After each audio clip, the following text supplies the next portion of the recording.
Hello friends and students, अस्सलाम वालेकुम। निज़ाम academy channel पे आप लोगों का वेलकम है, खैर मकदम है। आज हम लोगों की सीडीपी की पहली क्लास है। इसमें हम लोग सलेबस के अकॉर्डिंग 3 टॉपिक को डिटेल से कवर करेंगे। देखिए, आपका सलेबस बहुत लंबा है, जैसा कि आप देख सकते हैं। इसको 3 पार्ट में बांटा गया है। पहला आपका पार्ट है डेवलपमेंट, ग्रोथ एंड मैच्योरेशन। ठीक है, डेवलपमेंट को हम उर्दू में कहते हैं नशोनुमा, और उसी के साथ ग्रोथ, जिसको हम नुमू के नाम से जानते हैं। इसी के साथ मैच्योरेशन यानी बुलूगत, इसको हम पुख्तगी भी कहते हैं। इसमें हम लोग ये जो आपका पहला सब टॉपिक है, इसको डिटेल से देखेंगे कि डेवलपमेंट और ग्रोथ में डिफरेंस क्या है।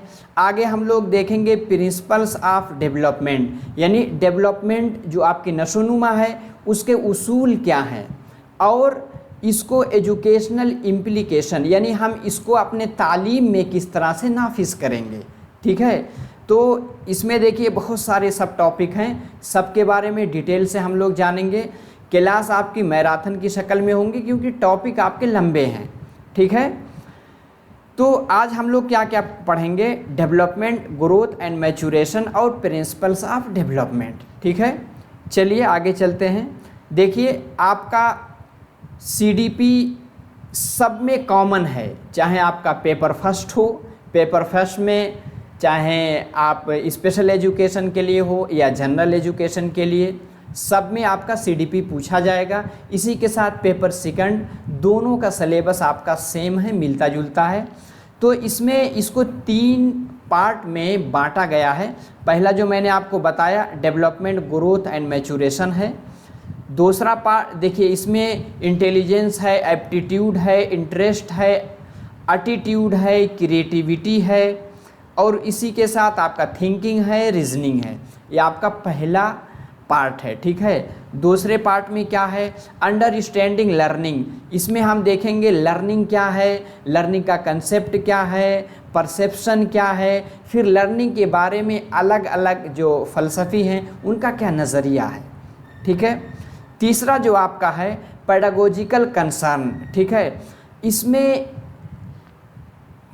पेडागोजी से मुताल्लिक क्या क्या चीज़ें कही गई हैं उनके बारे में हम लोग डिटेल से जानेंगे। ठीक है, चलिए आगे चलते हैं अपने क्लास की जानिब। देखिए, निज़ाम एकेडमी 22 करके टेलीग्राम चैनल है, इसकी लिंक डिस्क्रिप्शन बॉक्स में रहेगी। इस पर क्लिक करके इसका हिस्सा आप बन जाएं। इसी के साथ नए हैं तो चैनल को ज़रूर सब्सक्राइब कर लें। अगर आप इस तरह से देखिए, अगर आप मोबाइल पे देख रहे हैं तो मोबाइल को ऐसे लेटा कर देखिए, यानी लैंडस्केप मोड में देखेंगे तो आपको स्लाइड क्लियर दिखेगी। आपके पास कॉर्नर में यानी राइट हैंड पे एक सब्सक्रिप्शन का बटन होगा, उस पर क्लिक करके आप सब्सक्राइब कर लें। इसी के साथ आखिर में फीडबैक ज़रूर दीजिएगा। ठीक है, ताकि पढ़ाने वाले को पता चले आपको क्या चाहिए। देखिए, क्लास आपकी जो स्लाइड रहेगी इंग्लिश में और उर्दू में, और उर्दू मीडियम के स्टूडेंट को टारगेट में रख करके क्लास बनाई जा रही है। ठीक है, चलिए सबसे पहला लफ्ज़ जो आपने अभी पढ़ा ग्रोथ, क्या नाम है, ग्रोथ। ग्रोथ को उर्दू में क्या कहते हैं, ग्रोथ को उर्दू में नुमू के नाम से जानते हैं। ठीक है, अगर आप उर्दू मीडियम खोलेंगे, क्योंकि कंप्यूटर बेस्ड एग्ज़ाम होगा, तो उसमें आप अपनी ज़ुबान चुन सकते हैं। ठीक है, तो आपको जो समझ में ना आए तो इंग्लिश में देख सकते हैं, फिर उर्दू में देख सकते हैं। ग्रोथ को नुमू कहते हैं। देखिए, ये क्या है, फिज़िकल चेंजेस, यानी आपके जिस्म में जिस्मानी तब्दीली, आपके जिस्म में जो तब्दीली आती है। जैसे आप देखते हैं बच्चा पैदा होता है, पहले धीरे धीरे ज़मीन पे चलना सीखता है, फिर घुटने के बल चलता है, फिर खड़ा होना सीखता है, फिर चलने लगता है। ये क्या है, ये फिज़िकल चेंजेस हो रहे हैं ना। उसके हाथ बड़े हो रहे हैं, मसल्स बड़े हो रहे हैं, ये सब क्या है, जो फिज़िकल चेंजेस है। इस टर्म को याद रखिएगा, जिस्मानी तब्दीली जो पाई जाती है वो किसका हिस्सा है? आपके ग्रोथ यानी नमू का हिस्सा है। ठीक है, अब ये जो ग्रोथ होती है ये मिजरेबल है। क्या है?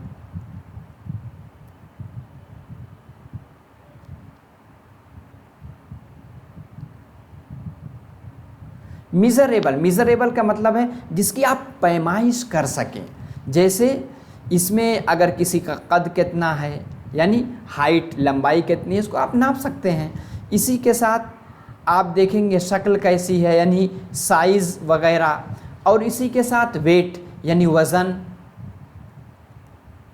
इसको क्या है आप मेज़र कर सकते हैं। और इसमें क्या होता है, ये है क्वांटिटेटिव चेंजेस। क्वांटिटी यानी जो एक कमियत होती है, जिसकी एक मिकदार होती है जिसको आप गिन सकते हैं, यानी ये क्या होता है ग्रोथ क्वांटिटी यानी क्वांटिटेटिव इन नेचर होता है। क्या होता है? क्वांटिटेटिव।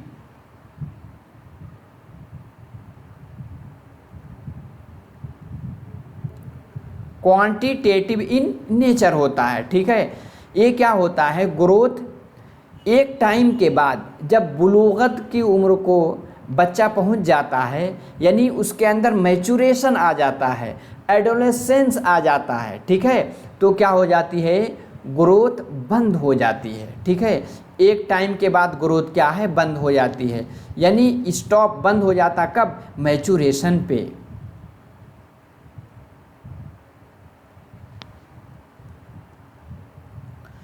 यानी जब पुख्तगी आ जाती है, इसी के साथ बुलूगत पे जब बालिग हो जाता 18 साल 20 साल पे, ये क्या हो जाती है ग्रोथ बंद हो जाती है। तो आप एक चीज़ याद रखिएगा, फिज़िकल स्ट्रक्चर यानी जो जिस्मानी ढांचा है उसमें साइज़ है, डायमेंशन है, ये सब किसके पार्ट हैं? ये सब आपके ग्रोथ यानी नमू के पार्ट हैं। उम्मीद है कि ग्रोथ के बारे में आप समझ गए होंगे। आगे हम लोग चलते हैं डेवलपमेंट। डेवलपमेंट के लिए, डेवलपमेंट को उर्दू में कहते हैं नशोनुमा। नशोनुमा ये क्या है? डेवलपमेंट एक जो है ब्रॉड टर्म है। ठीक है, डेवलपमेंट क्या होता है? जो ओवरऑल चेंजेस पाई जाती है किसी इंसान के अंदर, ओवरऑल चेंजेस वो क्या है? वो नशोनुमा यानी डेवलपमेंट का हिस्सा है। इसी के साथ डोमेन्स ऑफ डेवलपमेंट जो कि अगला आपका चैप्टर है उसमें हम लोग पढ़ेंगे। जैसे हम PCMS के से ज़रिए इसको हम जानते हैं। P से फिज़िकल यानी जिस्मानी, और इसी के साथ जो है C से कॉग्निटिव यानी उकूफ़ी, और M से यानी PCM यानी S से सोशल, और M से मोरल। ठीक है, मोरल में इमोशनल भी आता है। तो मोरल और सोशल ये क्या है? डेवलपमेंट के अलग अलग डोमेन हैं जिसके बारे में अलग से हम पढ़ेंगे। तो क्या होता है ओवरऑल चेंज इन सब चीज़ों में, यानी कॉग्निटिव डेवलपमेंट में चेंजेस आ रही है, मोरल में, सोशल में, और इसी के साथ किसमें? फिज़िकल में। इन सब चीज़ों में जो चेंजिंग आ रही है उसको क्या कहेंगे हम? डेवलपमेंट यानी नशोनुमा के नाम से जानते हैं। डेवलपमेंट में यानी क्वालिटेटिव भी होती है और क्वांटिटेटिव यानी कमियती भी होती है, कैफियती भी होती है। क्या होती है? क्वालिटेटिव।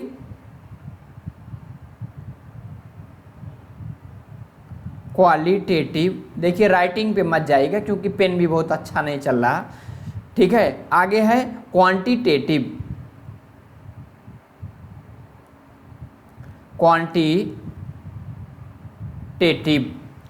क्वालिटेटिव क्वांटिटेटिव दोनों होता है। ठीक है, क्वालिटेटिव यानी जिसमें कैफियत मालूम की जाती है। ठीक है, कैफियत, और एक कमियत यानी मिकदार। ठीक है, ये दोनों होता है। तो मिला जुलाकर हम इसको क्या है कैन नॉट मीज़र्ड, इसका हम मीज़र नहीं कर सकते। ठीक है, ये क्या होता है गोइंग आफ्टर मैचुरेशन यानी पुख्तगी के बाद भी ये चलता रहता है। ठीक है। और इसको किस तरह से हम असेस करेंगे, इसको हम किस तरह से तअय्युन क़द्र यानी अंदाज़े क़द्र किस तरह से, इसकी जांच किस तरह से करेंगे, ऑब्ज़र्वेशन और एक्सपीरियंस की बुनियाद पे। ऑब्ज़र्वेशन जिसको हम क्या कहते हैं, मुशाहदा के नाम से, एक्सपीरियंस यानी तजर्बे की बुनियाद पे इसको क्या करते हैं, हम महसूस करते हैं, इसको चेक करते हैं। इसी के साथ आता है कि डेवलपमेंट क्या होता है। डेवलपमेंट आपका ओम से कहाँ तक जाएगा, टोम्ब तक। ओम मतलब जब बच्चा जब से अपने माँ के पेट में है तभी से उसका डेवलपमेंट स्टार्ट हो जाता है, शुरू हो जाता है। और टोम्ब मतलब होता है कब्र, यानी मरने तक, यानी पैदा होने से लेकर के मरने तक क्या चलता है, नशोनुमा यानी डेवलपमेंट चलता रहता है। अब एक चीज़ आप समझ लीजिए, ये पूरा जो आपका सर्कल है क्या है, ये पूरा सर्कल आपका डेवलपमेंट है। क्या है, डी फॉर डेवलपमेंट है। डेवलपमेंट ही का एक हिस्सा आपका क्या हो जाएगा, ग्रोथ है। और डेवलपमेंट ही का एक हिस्सा एम फॉर क्या है, मैच्योरिटी। इसी का एक हिस्सा जो है ग्रोथ भी है, इसी का एक हिस्सा मैच्योरिटी है। तो डेवलपमेंट क्या है, एक पूरा एज अ होल है और उसी का पार्ट ग्रोथ एंड मैच्योरिटी यानी पुख्तगी, जिसको आप बुलूगत के नाम से भी कहीं कहीं जानते हैं। तो क्या है, ये दोनों डेवलपमेंट के हिस्से हैं। ठीक है, जो ग्रोथ है वो डेवलपमेंट में भी शामिल है। इस चीज़ को आप याद रखिएगा। ठीक है, यानी मैच्योरेशन, मैच्योरिटी क्या होता है, जिस्मानी ज़हनी नशोनुमा की हालत। जिस तरह से जिस्मानी नशोनुमा हो जाती है 18-20 साल पे, ज़हनी तौर पर आदमी जो है यानी स्ट्रांग हो जाता है, लॉजिक को समझने लगता है, कोई चीज़ लॉजिकली सोचता है। ये सब क्या होता है, मैच्योरेशन का पार्ट है। अभी आगे डिटेल से देखते हैं। उम्मीद है कि दोनों कंसेप्ट आप समझ गए होंगे। अब इसको थोड़ा सा हम मुआजना कर लेते हैं कि ग्रोथ और डेवलपमेंट में क्या क्या फ़र्क है। मैंने समझा दिया है, अब आगे देखना, आप स्लाइड देखना आसान हो जाएगा।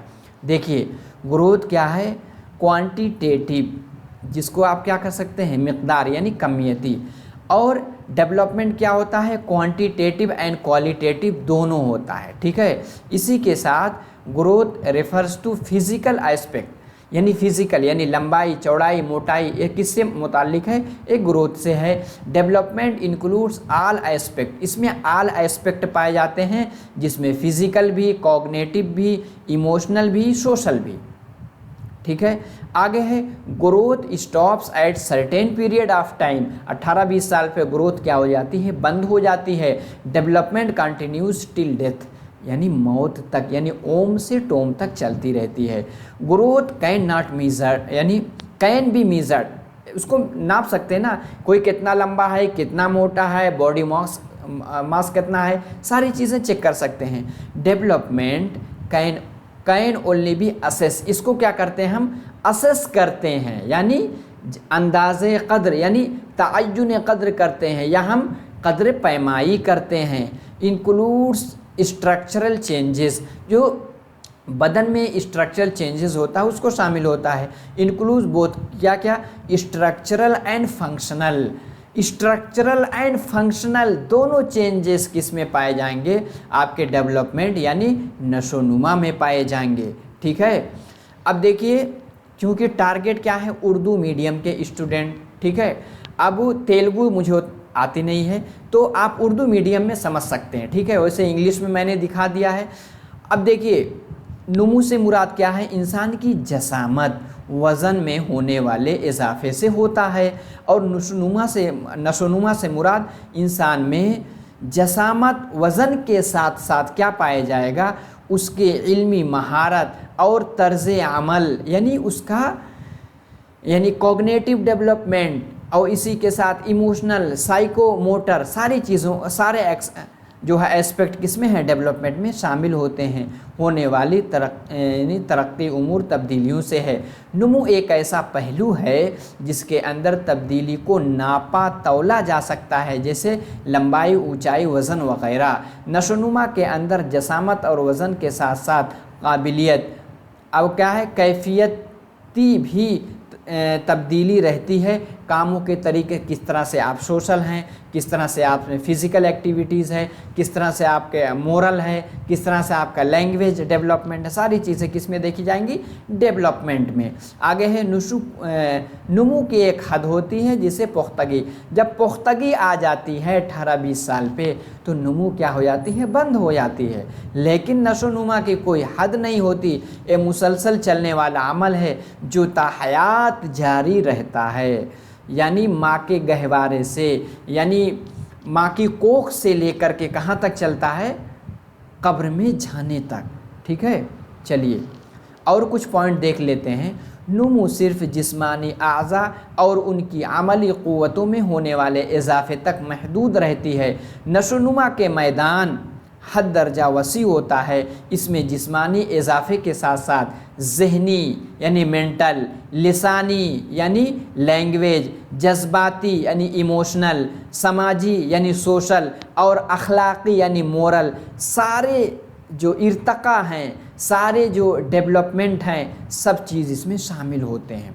नुमू सिर्फ कमियती होती है, उसे नापा जा सकता है। नशोनुमा कमियती के साथ साथ कैफियती यानी क्वांटिटेटिव के साथ साथ क्वालिटेटिव भी होती है। क्या यानी नशोनुमा उसकी कैफियती पहलू को नापा नहीं जा सकता। ठीक है, उसका मुशाहदा यानी मैंने बताया था ना कि एक्सपीरियंस और ऑब्जर्वेशन के ज़रिए इसका आकलन किया जाता है, यानी इसका किया जाता है, असेस किया जाता है।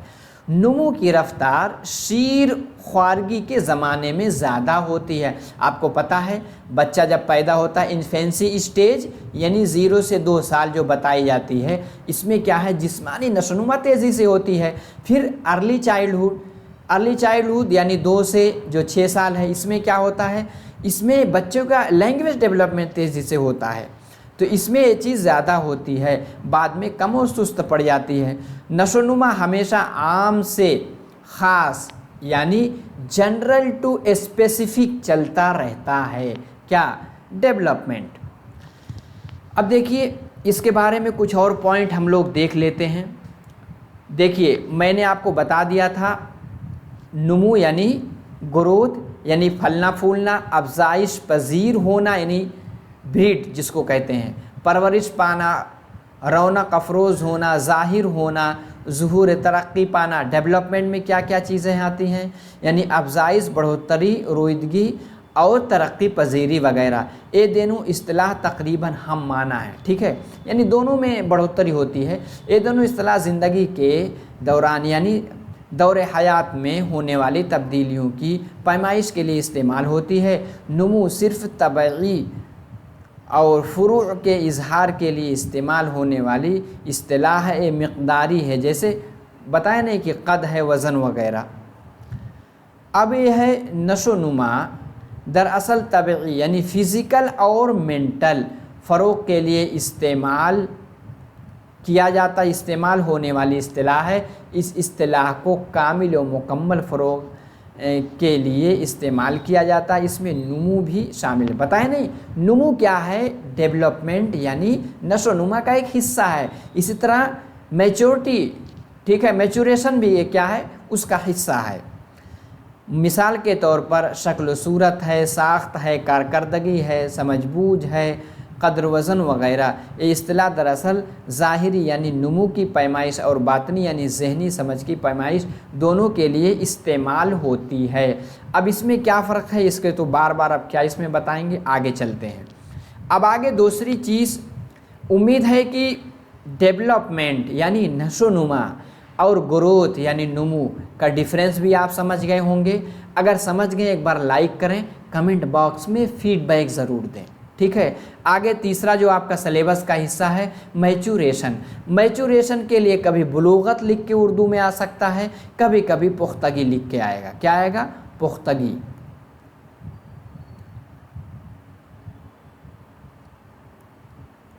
आपको पता है जो भी पेपर बनता है इंग्लिश लैंग्वेज आपकी टारगेट लैंग्वेज होती है, ठीक है। अब जितने पेपर इंग्लिश में बनते हैं, अब उसका ट्रांसलेट होता है अलग सारी ज़ुबानें में, जितनी ज़ुबानों में ऑप्शन मौजूद है, तेलुगु में, उर्दू में, हिंदी में, सारी ज़ुबानों में ट्रांसलेट होता है। लेकिन आपकी जो सोर्स है पहले किस में बना, इंग्लिश में, ठीक है। तो इंग्लिश में मैचुरेशन ही लिखा जाएगा। अब ट्रांसलेटर कुछ भी पुख्तगी लिख दे, बुलूगत लिख दे, आप उसमें कंफ्यूज मत होइएगा। बुलूगत यानी जवानी या शबाब या मुकम्मल हद को पहुंचना, यानी वही 18 से 20 साल तक, ठीक है। बुलूगत का दौरे उनफुआन शबाब यानी एडोलेसेंस जो बांटा गया ना, infancy stage, early childhood, letter childhood, उसके बाद एडोलेसेंस आ जाता है, से शुरू होता है। उनफुआन शबाब यानी एडोलेसेंस दरअसल टीन एज का दौर है, यानी 18 साल माना जाता है। WHO क्या कितना मानता है, 19 साल मानता है। उनफुआन शबाब का दौरे हयातियाती बुलूग यानी बायोलॉजिकल मैचुरेशन से शुरू होता है। जब बच्चा बालिग हो जाता है, क्या है, अगर मर्द है तो कुछ ऐसे बायोलॉजिकल चेंजेस, यानी उसके अंदर जैसे मर्द है तो कुछ ऐसे उसकी आवाज़ें मोटी हो जाएंगी, उसके चेहरे पे दाढ़ी और क्या नाम है मूंछ के बाल आ जाएंगे और बहुत सारी चेंजेस आ जाती हैं। इसी की तरह अगर लेडीज़ है यानी औरत है तो उसके साथ भी क्या है, बहुत सारी चेंजेस रूनुमा हो जाते हैं बालिग होने पे, ठीक है। तो वही कहते हैं बायोलॉजिकल मैचुरेशन, जब ये सब चीज़ें पाई जाती हैं, ठीक है, यानी बायोलॉजिकल सेक्सुअल कुछ चीज़ें जो डेवलप हो जाती हैं 18-20 साल पे, जब बालिग हो जाता है तो वहाँ से क्या है, उससे माना जाता है मैचुरेशन, ये पुख्तगी आ गई, ठीक है। अब क्या है इसमें, उनफुआन शबाब के माना उठती हुई यानी उठती जवानी, ठीक है, यानी नवबुलूगत एडोलेसेंस के हैं, ठीक है। ये दौर लड़कों और लड़कियों में मुख्तलिफ होता है। अक्सर देखा जाता है लड़कियां क्या है 12 से 13 साल पर बालिग हो जाती हैं, ठीक है, यानी लड़कियों में ये दौर जल्द शुरू होता है बनिस्बत लड़के। इसलिए आप देखेंगे एक लड़की 13 साल की है, एक उसका भाई बड़ा 15 साल का है, लेकिन क्या है मैचुरेशन यानी पुख्तगी की बातें कहेंगे, होशियारी की बातें लड़कियां अच्छे से करती हैं क्योंकि वो समझदारी की बातें करने लगती हैं। लेकिन बच्चा बड़ा हो जाता है अगर लड़का है फिर भी वो बेवकूफ़ी करता है, लोग कहता भी मैच्योर नहीं है, ठीक है, वही है। अमूमन ये दौर 12 से 19 या 18 साल के दरमियान का होता है। हयातियाती बुलूगत यानी बायोलॉजिकल जो होता है मुख्तलिफ मकामात पर मुख्तलिफ वक्त पर वाक़ होता है। ये जो आपको पता है इसमें क्या है, हेरिडिटी यानी जो वरासत है, दूसरा क्या है एनवायरनमेंट, दोनों का मेजर फैक्टर है, यानी अलग अलग जगह थोड़ा सा पाया जाएगा। भारत में हयातियाती बुलूगत लड़कियों में यानी लड़कियां बायोलॉजिकली तौर पे एडोलेसेंस कब हो जाते हैं, 11 से 12 साल के बीच में, जबकि लड़के 14 से 15 साल पर। लेकिन इस्लामी एतबार से तो देखा जाए क्या है 15 साल रखा गया है, 15 साल रखा गया है, तो क्या है साल की उम्र में वाक़ हो जाता है। आगे क्या है, आगे है उनफुआन शबाब के दौर में बच्चों में बहुत ज़्यादा तजस्सुस यानी क्यूरियोसिटी यानी चीज़ों के जानने की अंदर से ख्वाहिश पैदा रहती है, किसमें, इसी उनफुआन शबाब में। इस दौर में बाज़ बच्चे बहुत ज़्यादा हसास यानी सेंसिटिव होते हैं। इस दौर में बच्चों पर काबू रखना, क्योंकि इसमें क्या है बच्चे बिगड़ते बहुत हैं, बच्चों पर काबू रखना, असरअंदाज होना बहुत ज़रूरी है। और उस वक्त मुमकिन है जब उनके साथ दोस्ती वाले ताल्लुकात हों। इस तरह यहाँ से सवालात आपके बन सकते हैं कि आपको एज़ अ पेरेंट बच्चों के साथ कैसा ताल्लुक़ रखना होगा, दोस्ताना, तभी आप उनको समझ पाएंगे, उनकी सही से निगरानी, क्योंकि ये बनने बिगड़ने की उम्र होती है, ठीक है, कहते हैं यानी 11 से 15-18 साल तक के बीच में, ठीक है। अगर बच्चों के साथ दोस्ताना ताल्लुकात होते हैं तब उनको काबू में रखने और उन पर असरअंदाज होने में आसानी होती है। अब क्या है, अब आगे वाला जो आपका है प्रिंसिपल्स ऑफ डेवलपमेंट, डेवलपमेंट के क्या उसूल हैं जिसको हिंदी में क्या सिद्धांत हैं, ठीक है। Principles of development, there educational implication, उनको एजुकेशन में किस तरह से नाफिज किया जाता है। अब देख लेते हैं प्रिंसिपल्स ऑफ डेवलपमेंट क्या है। इसके प्रिंसिपल्स ऑफ डेवलपमेंट अलग अलग किताबों में अलग अलग दिए गए हैं। तो यहाँ 11 प्रिंसिपल के बारे में हम लोग क्या करेंगे, डिस्कस करने वाले हैं। कितना प्रिंसिपल के बारे में, 11, यानी 11 प्रिंसिपल टोटल हैं, ठीक है। चलिए अब 11 को हम लोग देख लेते हैं। पहला प्रिंसिपल जो कि आपको स्क्रीन पे दिख रहा है वो क्या है, प्रिंसिपल ऑफ कॉन्टिन्यूटी। क्या है, प्रिंसिपल ऑफ कॉन्टिन्यूटी। और दूसरा क्या है, कॉन्टिन्यूटी को क्या हम कहते हैं, जिसको हम कहते हैं मुसलसल, जो चलता रहता है, जैसे ओम से टोम तक, ठीक है। चलिए मेरी पिक्चर चली गई थी, हाँ देखते हैं, चलिए आगे। इसमें क्या है, 11 था। पहला क्या था, प्रिंसिपल्स ऑफ कॉन्टिन्यूटी, यानी मुसलसल। अभी हम ऐसे पहले देख लेते हैं, फिर हर एक को अभी डिटेल से समझते हैं, ठीक है। कॉन्टिन्यूटी का क्या है, इसमें कौन कौन से पॉइंट आते हैं। दूसरा क्या है, rate of growth and development is not constant, यानी नशोनुमा की गैर मुस्तकिल शरह होती है, ठीक है। तीसरे नंबर पे क्या आता है, प्रिंसिपल्स ऑफ इंडिविजुअल डिफरेंसेस। कहते हैं दो अगर ट्विंस हैं, एक साथ पैदा हुए हैं, फिर भी उसमें डिफरेंस पाया जाता है। चौथे नंबर पर क्या है, यूनिफॉर्मिटी पैटर्न, तर्ज नशोनुमा एकसा। क्या है, एकसा होते हैं। अभी हम बताएंगे किस तरह से एकसा होते हैं। आगे क्या है, development proceed from general to specific, यानी क्या होता है, आम से ख़ास की जानिब होता है। आगे है principles of integration Inzamam. Integration यानी एक चीज़ दूसरी चीज़ से मिली रहती है। प्रिंसिपल्स ऑफ इंटर रिलेशन, यानी जो डेवलपमेंट है एक दूसरे से मुताल्लिक़ होते हैं, ताल्लुक़ रखते हैं, ठीक है। 8वें नंबर पे क्या है, डेवलपमेंट इज़ प्रेडिक्टेबल, यानी डेवलपमेंट ऐसा है जिसकी आप पेशीन गोई कर सकते हैं। आगे क्या है, डेवलपमेंट ऑफ डायरेक्शन, यानी नशोनुमा की एक सिमत होती है, ठीक है। हम देखेंगे डायरेक्शन यानी कभी कभी होता है, यानी सेफेलोकॉर्डल एक कहा जाता है कि जो सर से पैर तक, दूसरा प्रोक्सिमो डिस्टल यानी बीच से इधर उधर जो डेवलपमेंट होता है। देखेंगे डायरेक्शन क्या होता है, डेवलपमेंट इज़ स्पायरल, यानी ऐसे ऐसे ऐसे ऐसे होता है, ना कि ऐसे सीधे लीन एक लाइन में डेवलपमेंट होता है। बच्चों की नशोनुमा में तवारिस और माहौल, ये तो आपको बहुत ही ज़रूरी है। Growth and development is a joint product of heredity and environment. Heredity यानी तवारुस, एनवायरनमेंट एंड माहौल, दोनों का बहुत ज़्यादा इन्फ्लुएंस है, दोनों ही के ज़रिए इन बच्चे का क्या होता है, नशोनुमा होती है, ठीक है। ये 11 हैं, ठीक है। अब हर एक के बारे में हम लोग डिटेल से देखते हैं। पहला क्या देखा था, कॉन्टिन्यूटी। कॉन्टिन्यूटी यानी मुसलसल।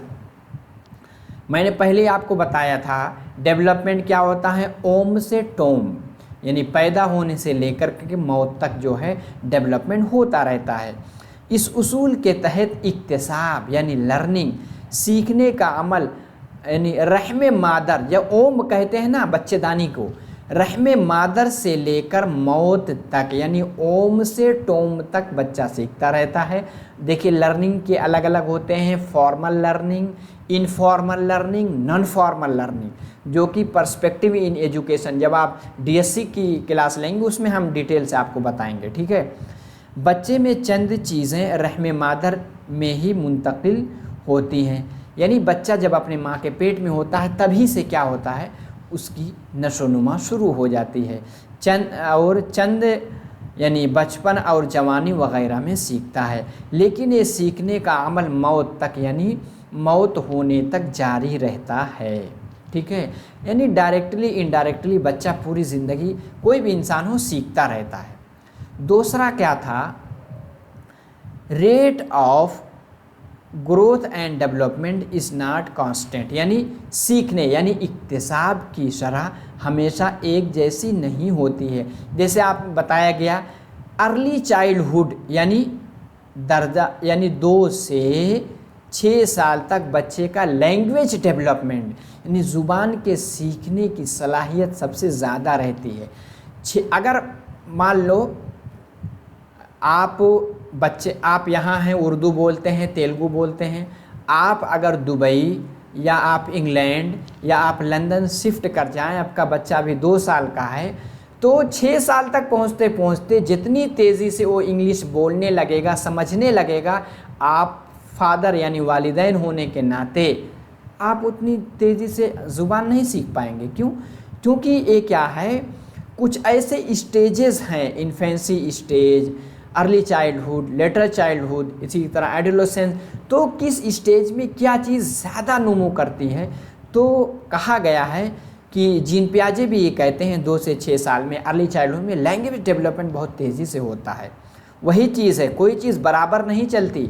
अभी आप सीख ले रहे हैं बचपन में जो चीज़, बड़े होने के बाद कोई ज़ुबान सीखना चाहें तो बहुत मुश्किल होती है। ठीक है, वही कहा जा रहा। बल्कि ज़िंदगी के मुख्तलिफ़ अदवार में मुख्तलिफ होती है, कभी शरह तेज़ होती है, कभी आहिस्ता। पैदाइश के फ़ौरन बाद बच्चों में सीखने की शरह तेज़ होती है, जो मैंने अभी बताया। 2 साल की उम्र में उमूमन इस शरह की किसी कदर कमी वाक़ई हो जाती है, यानी जिस्मानी डेवलपमेंट जो इन्फेंसी में ज़्यादा तेज़ होता है, फिर 2 से 6 साल में लैंग्वेज डेवलपमेंट तेज़ होता है। दोबारा 5 साल की उम्र में इस शरह में इजाफ़ा होता है। लड़के लड़कियों में शरह ज़िंदगी के मुख्तलिफ़ अदवार में मुख्तलिफ होती हैं। कभी होता है लड़कियां जल्दी बालिग हो जाती हैं, लड़के बाद में होते हैं। यही चीज़ कहा गया है कांस्टेंट इज़ नॉट कांस्टेंट, सबके लिए एक तरह नहीं होता है। तीसरा क्या है, principles of individual differences. Individual differences पाया ही जाता है। ठीक है, 2 लोग हैं एक जैसे नहीं हो सकते। नशो नुमा में किसी बच्चे की इब्तदा में उसकी रफ़्तार तेज़ होती है, बाद में ये रफ़्तार आहिस्ता हो जाती है। लेकिन किसी बच्चे में ये इब्तदा में बहुत लोगों की तेज़ होती है, बाद में कम हो जाती है। यही इंडिविजुअल डिफरेंसेस पाया जाता है। यानी नशो नुमा हर फ़र्द में एकसा नहीं होती, बल्कि ये सब में मुख्तलिफ होती है, अगरचे ट्विन ही क्यों ना हो। इस चीज़ को याद रखिएगा। यूनिफॉर्मिटी पैटर्न, यूनिफॉर्मिटी पैटर्न मतलब पूरे हिंदुस्तान नहीं पूरे दुनिया का पैटर्न एक है कि बच्चा पैदा होता है, पहले चिल्लाता है, फिर धीरे धीरे कुछ मंथ पे कुछ यानी बैबलिंग करता है, फिर बोलना शुरू करता है। 1 साल पे पहले बच्चा क्या करता है, पहले बच्चा बैठता है, फिर घुटने के बल चलता है। 1 साल पे खड़ा होने लगता है, फिर धीरे धीरे चलने लगता है। ये क्या, यही डेवलपमेंट है। यही तर्ज़ अमल पूरे वर्ल्ड यानी पूरे दुनिया में एक वही यूनिफॉर्मिटी पैटर्न पाया जाता है। मिला जुला के जो मैंने बता दिया यही चीज़ इसमें है। हर फ़र्द में नशोनुमा मुख्तलिफ होने के बावजूद किसी एक ही जमात के तमाम तलबा में इक्तिसाब के अमल में एकसानियत पाई जाती है। ठीक है, इसीलिए कहा जाता है कि क्या है, बच्चा जब स्कूल में आता है तो जो एक उम्र के बच्चे हैं, ठीक है, 6 साल के बच्चे हैं, तो उस तरह की जो है उनके अंदर यानी समझने बूझने की क्षमता पाई जाती है। जैसे आप IQ का इसे कर्व बनता है, ठीक है, जिसमें क्या है 68% जो है बच्चे का IQ लेवल क्या होता है, नॉर्मल होता है। कुछ बच्चे स्लो होते हैं, ठीक है, कुछ बच्चे यानी 14 पॉइंट या 15 पॉइंट 14 या 15 पॉइंट कुछ गॉड गिफ्टेड होते हैं। तो क्या यूनिफॉर्मिटी पाई जाती है। किसी एक ही जमात के तमाम तलबा में इनफरादी तफावत के बावजूद एक जैसा इक्तिसाब होता है, इसलिए जो है सलेबस डिज़ाइन किया जाता है। तमाम तलबा एक ही निसाब सीखते हैं, क्यों, इसलिए सबके लिए उम्र के एतबार से जिस तरह से एज है उसी एतबार से सलेबस डिज़ाइन किया जाता है।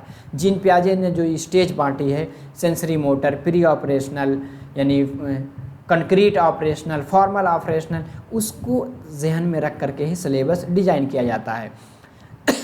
इन तलबा के सीखने के लिए दरकार वक्त में इनफरादी तफावत की वजह से फ़र्क पाया जाता है, लेकिन फिर भी एकसानियत होती है। ठीक है, और इसमें जो मैंने वो मिसाल दी थी, बच्चा पहले बैठता है, फिर घुटने के बल चलता है, फिर क्या है खड़ा होना सीखता है, फिर क्या होता है, फिर चलना सीखता है। ये क्या है, ये पूरे वर्ड में एक जैसा है। आगे है development proceed from general to specific. क्या होता है, बच्चा जब छोटा रहता है 5-6 महीने के बच्चे को कोई चीज़ अगर आप देंगे, क्या करता है, पूरी मुट्ठियों से पकड़ता है। क्या है, वो समझता है कि अगर ऐसे नहीं पकड़ेंगे तो चीज़ चली जाएगी, लेकिन धीरे धीरे समझ लेता है कि हल्की चीज़ है, अगर पेन है तो उसको 2 उंगलियों से भी पकड़ा जा सकता है। ठीक है, तो ये क्या हुआ, जनरल टू स्पेसिफिक बच्चा जा रहा है। ठीक है, तो बच्चे इब्तदा में किसी भी चीज़ को सही तौर से नहीं समझ पाते, लेकिन बाद में समझते, पहले समझते हैं कि पूरी मुट्ठी से पकड़ेंगे, बाद में उंगलियों के पोरों से पकड़ता है। मसलन बच्चे पैदाइश के वक्त जो हाथ पैर हिलाते हैं वो बेमाना होते हैं। ठीक है, लेकिन बाद में तकरीबन 4 माह की उम्र में बच्चे यानी मुट्ठी बनाते हैं, अशिया को पकड़ते हैं, पहले से पकड़ेंगे पूरे उससे, फिर वो सीखते हैं पकड़ना। यानी ये मुट्ठी में अशिया को पकड़ना सीखता है। पैदाइश के फौरी बाद पैरों की हरकत भी बेमाना होती है, गर्दन और कमर में कोई हरकत नहीं होती। तकरीबन 40 दिन के बाद गर्दन में ठहराव आ जाता है। 6 माह के बाद बच्चा अपने यानी कमर और पैरों के इस्तेमाल करके यानी उल्टा होता है, फिर आगे बढ़ने की कोशिश करता है, यानी रेंगता। पहले रेंगता क्योंकि स्टेज बयान की गई, यही पैटर्न ऑफ यूनिफॉर्मिटी की मिसाल में भी इसको हम फिट कर सकते हैं। ठीक है, उस फिर चल करके क्या अपने माँ के पास पहुँचता है। अब क्या है आगे, बच्चों में 15 से 18 माह की उम्र में या 24 माह यानी 2 साल के बच्चा में उम्र में पेंसिल और कागज़ दिया जाए। 2 साल के बच्चे को पेंसिल कागज़ दिया जाए, तब बच्चे कागज़ पेंसिल क्या है ऐसे ऐसे लकीर बनाते हैं। ठीक है, क्या है कुछ भी वो बनाते रहेंगे। बाद में जब 3 साल का बच्चा फिर धीरे धीरे अलिफ बा जीम दाल लिखना, तो ये क्या जनरल टू स्पेसिफिक जा रहा है। इब्तदा में बच्चों की नज़र भी नहीं ठहरती, लेकिन बाद में क्या है चीज़ों का मुशाहिदा करने लगता है। ठीक है, और कुछ और देख लेते हैं। इब्तदा में हाथ पैर के बेमाना हरकत, ठीक है, ये क्या है जनरल है। बाद में अशिया को मुट्ठी में पकड़ना रेंगना, ये क्या है स्पेसिफिक है। इब्तदा में नज़र का नहीं ठहरना, ठीक है, ये क्या है ये जनरल है। बाद में नज़र का ठहरना ये है स्पेसिफिक। तो यानी आम से ख़ास की जानिब बच्चा जाता है। अब आगे है प्रिंसिपल्स ऑफ इंटीग्रेशन।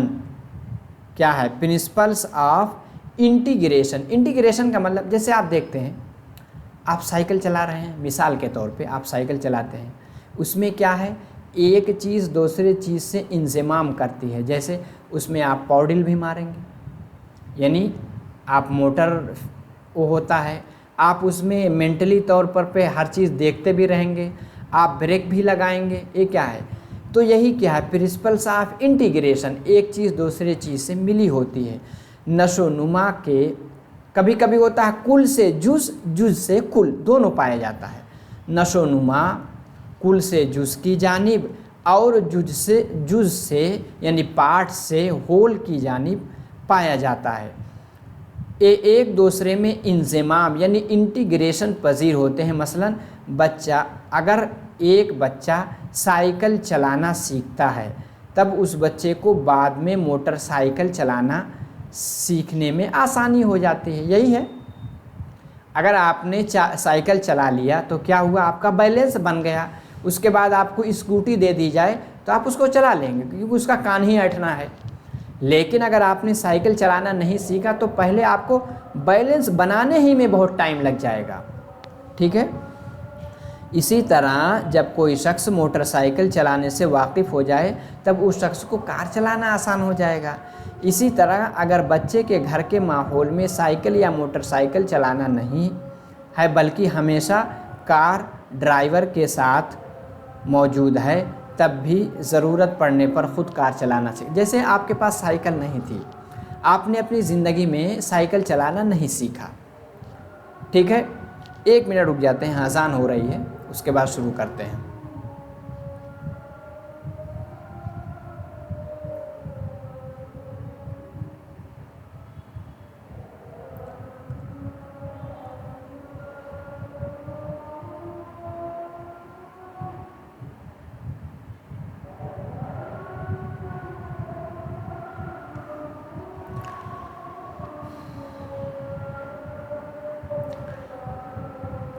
जो कुछ आपने पढ़ा है उसको एक बार दिमाग में रिवीजन भी कर लीजिए।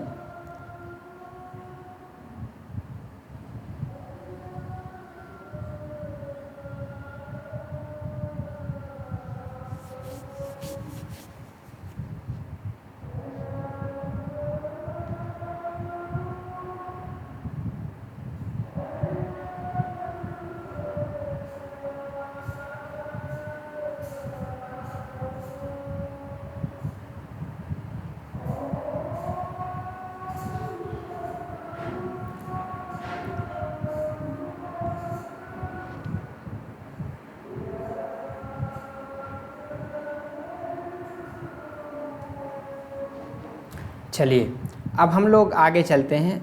तो बात यही चल रही थी कि जैसे आपके घर साइकिल ही नहीं है, आप अगर बाइक चलाना सीख लेते हैं, बैलेंस बन जाता है, तो बाद में अगर साइकिल मिलती है तो उसको भी सीख लेते हैं, ठीक है। ये दोनों मिसालें जो दी जा रही हैं बितरतीब जुज़ से कुल की तरफ और कुल से जुज़ की तरफ हैं, और ये एक दूसरे में इंज़माम पज़ीर यानी इंटीग्रेशन पाया जाता है। आगे देखते हैं प्रिंसिपल्स ऑफ इंटर रिलेशंस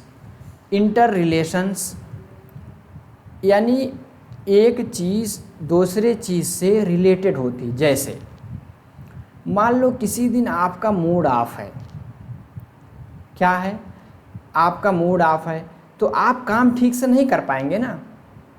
और इसी के साथ अगर आप पता चला दो रात से सोए नहीं हैं, आपसे कोई पढ़ने के लिए कह दे नहीं पढ़ पाएंगे, क्योंकि अगर जिस्म पूरी तरह से आप सुकून नहीं महसूस कर रहा तो दिमाग भी नहीं चलेगा। यही हर चीज़ जो है एक दूसरे से इंटर रिलेटेड होती है। इस सूरत के तहत किसी भी बच्चा की तबई हालत उसकी ज़हनी हालत पर असर अंदाज होती है। इसीलिए आप देखेंगे स्कूलों में मिड डे मील यानी दोपहर का खाना दिया जाता है। बच्चे का पेट ही नहीं भरेगा, कैसे पढ़ेगा, ठीक है। तबई यानी जिस्मानी, अगर जिस्मानी तौर पे अगर आप किसी दिन जिस्मानी तौर पर फिट ना महसूस करें तो आपका जहन भी नहीं चलेगा। ज़हनी यानी दिमागी और समाजी पहलू आपस में, पता चला आप किसी वजह से परेशान हैं, आप घर में किसी ने कुछ बोला, आप कोई और जवाब देने लगे क्योंकि आप पहले से वो हैं। तो एक चीज़ दूसरे चीज़ से इंटर रिलेटेड है, ठीक है, में एक दूसरे से ताल्लुक़ रखते हैं। उम्मीद है कि आप समझ गए होंगे। और कुछ मिसालें देख लेते हैं।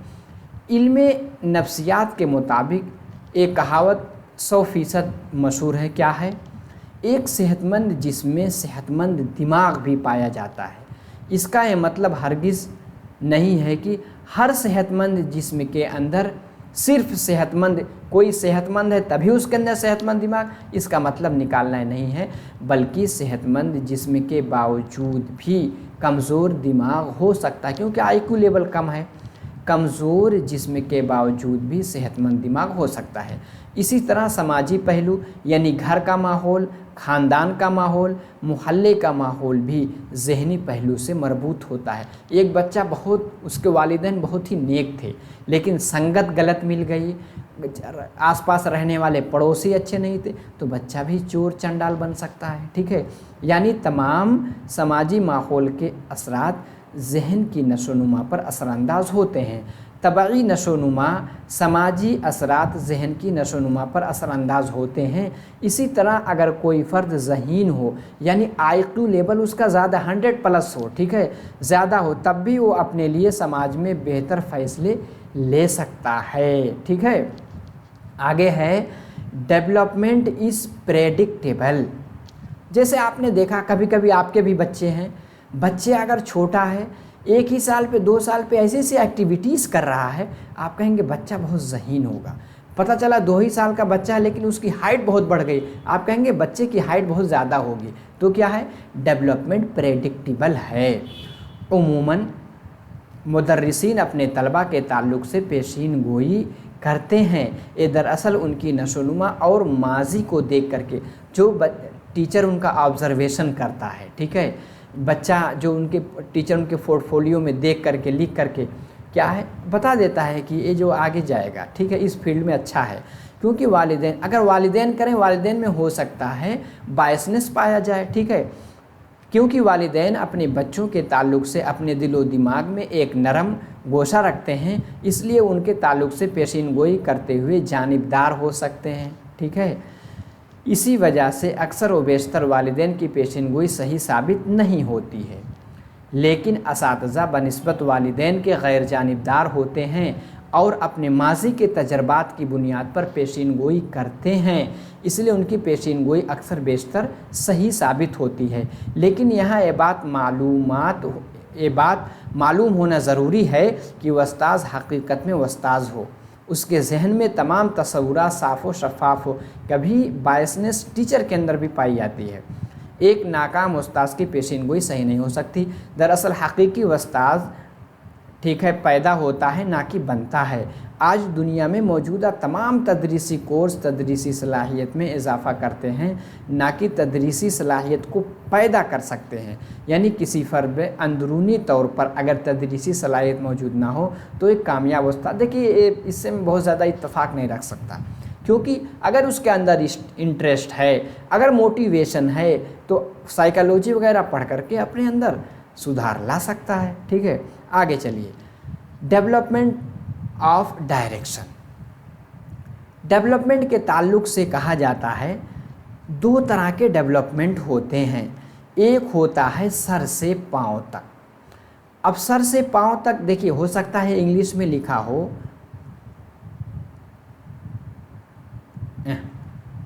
से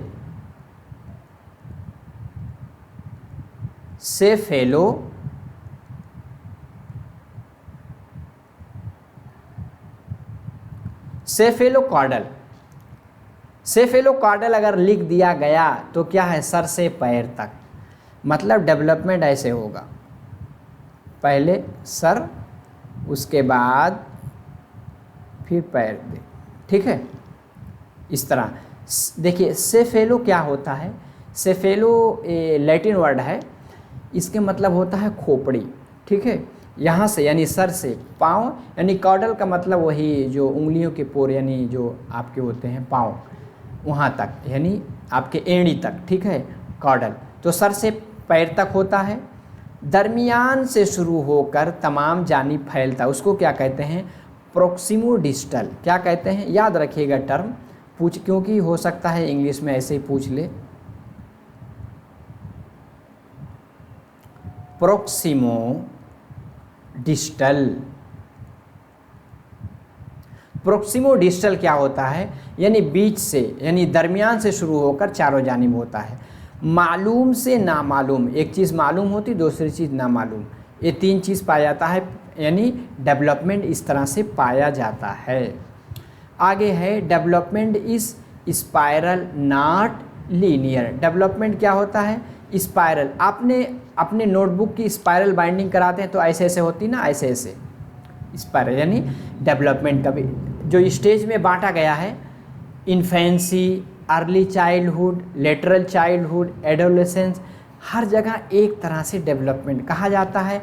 इन्फेंसी स्टेज जो 0 से 2 साल है, इसमें जिस्मानी नशोनुमा सबसे तेज़ी से होती है, फिर सुस्त हो जाती है, फिर बढ़ती है, फिर सुस्त हो जाती है। 18-20 साल पे बच्चा क्या होता है, मैच्योरिटी आ जाती है, यानी बुलूगत को पहुंच जाता है। क्या है, स्पाइरल, ना कि एक तरह एक ही रफ्तार से डेवलपमेंट नहीं होता, ठीक है। नशोनुमा सीधी साधी नहीं बल्कि पेचीदा है, या बल्कि पेचीदा है।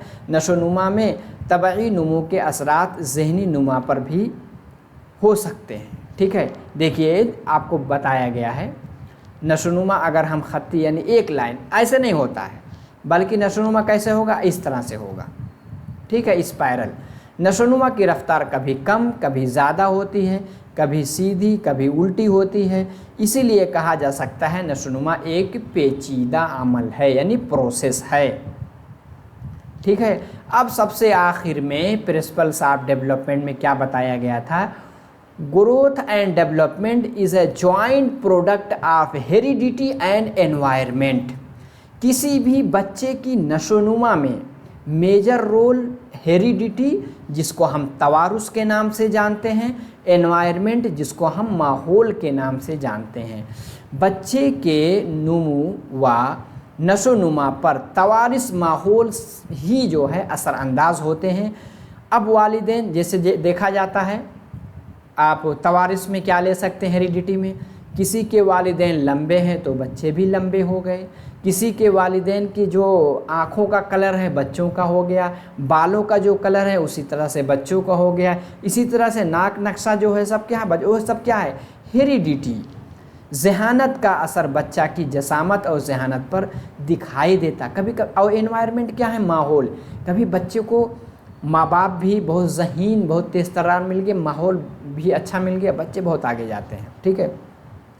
किसी ख़ानदान का खान पान का असर उस बच्चे के, उस घर के बच्चों के तबई नशोनुमा पर होता है। अगर मजबूत और मुतवाज़िन ग़िज़ा फ़राहम की जाती हो तब बच्चों की हर ज़ाविया से नशोनुमा होने के इम्कानात क्या होते हैं? क़वी होते हैं। ठीक है। और इसी तरह हम इसमें क्या होता है? इसी तरह बच्चों में माहौल का असर भी बहुत ज़्यादा, यानी किसका? एनवायरनमेंट का असर बहुत ज़्यादा पड़ता है। एनवायरनमेंट में क्या क्या चीज़ें हैं? घर का माहौल, पता चला घर में हमेशा लड़ाई हो रही है कि अब्बा अम्मा में, इसी के साथ घर में जो है जॉइंट फैमिली है, एक दूसरे से लड़ाई होती है, उसका असर पड़ेगा। जॉइंट फैमिली है, सबके बच्चे हैं, बच्चे आपस में मिलजुल के रहते हैं, बच्चे का डेवलपमेंट ज़्यादा होगा, सोशल बनेगा। ख़ानदान का माहौल, रिश्तेदारों का माहौल, स्कूल का माहौल, पड़ोसियों का माहौल, मोहल्ला जो कम्युनिटी पूरी पाई जाती है उसका माहौल, सब के माहौल असरअंदाज करते हैं बच्चों के डेवलपमेंट में। और क्या है? मौरूसियत और माहौल के ज़ेरे असर बच्चों की नशोनुमा होती है। मौरूसियत में मनफी पहलू, मुस्बत पहलू, यानी पॉजिटिव निगेटिव दोनों पहलू शामिल होते हैं। इसी तरह माहौल के असर में भी अच्छे माहौल, ख़राब माहौल दोनों असरअंदाज होते हैं। तो उम्मीद है कि आज की क्लास आपको अच्छी लगी होगी। जाने से पहले फीडबैक ज़रूर देकर जाइए। इंशाल्लाह नए हैं तो चैनल को सब्सक्राइब ज़रूर कर लें। पूरा सिलेबस जो आपका 3 पार्ट में है, पूरा CDP को कवर कर देंगे। अच्छे से आप डिटेल से कंसेप्ट समझेंगे, इसके बाद प्रैक्टिस सेट भी लाएंगे ताकि आप 30 में 30 नंबर ला सकें। ठीक है। नए हैं तो चैनल को सब्सक्राइब ज़रूर कर लें ताकि वीडियो अपलोड हो नोटिफिकेशन आपको मिल जाएगा। ठीक है। फीडबैक ज़रूर दे के जाइए। तो चलिए इंशाल्लाह अगली क्लास में फिर मुलाकात होती है। अस्सलामु अलैकुम।